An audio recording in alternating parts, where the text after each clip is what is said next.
Tonight, all quiet on the policy front as the community calls for action on alcohol-fuelled violence. The Premier has been uncontactable. You could fire a cannon through Parliament House and not hit a member of the O'Farrell government. The federal government says the asylum seeker queue is starting to shorten. Authorities baffled as the search for an Australian Army captain enters its second week. And don't call him choker, Bernard Tomic defends his controversial early exit.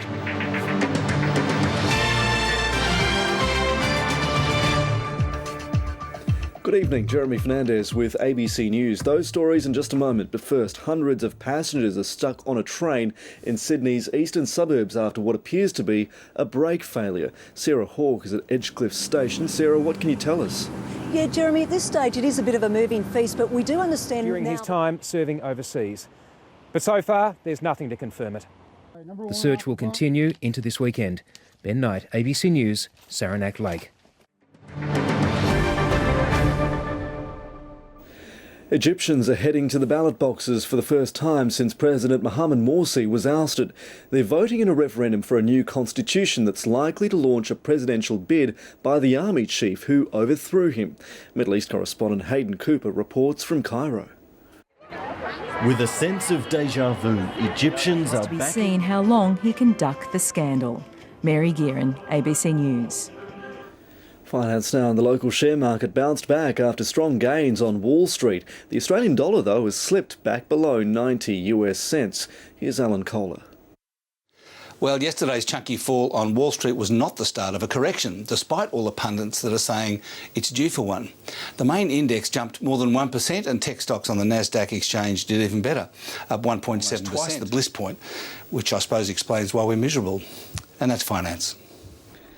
Police say an international illegal betting syndicate has infiltrated the Australian Open. Detectives have arrested a 22-year-old British man they allege is part of the ring. They're still searching for several others in what they say is a world-first crackdown on the betting known as court-siding.